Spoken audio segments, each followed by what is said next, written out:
Okay guys, third items natin for today. Ito naman siya. Nalagyan ng fry jar.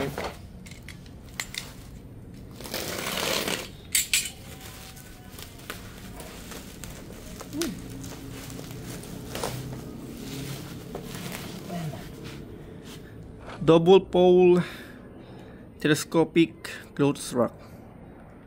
Yan. Length adjustable 30 hanggang kilogram, easy to change in the height.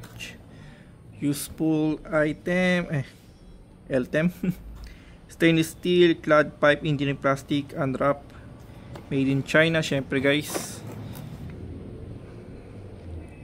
Okay, so ito na maging itsura talaga yan pag na-assemble natin. So ayan,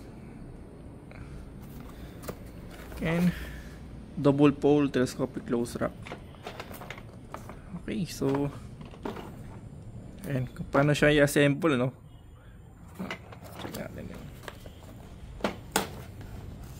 So bubuksan ko na to guys para mas makita natin siya.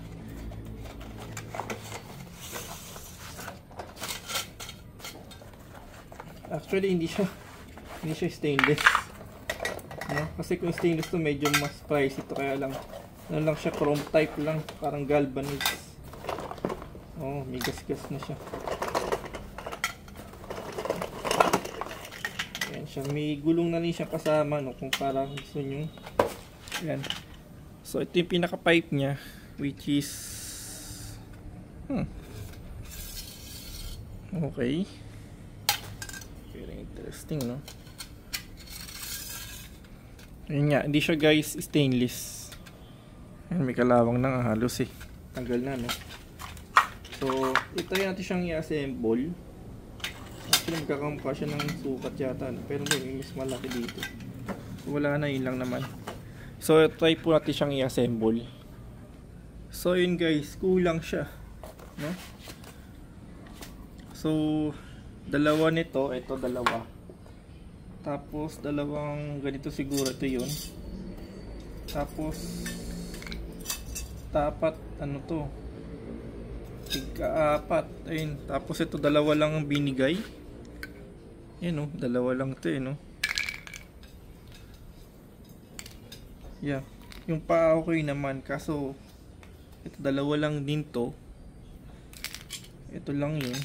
So kulang siya, no? Tatlo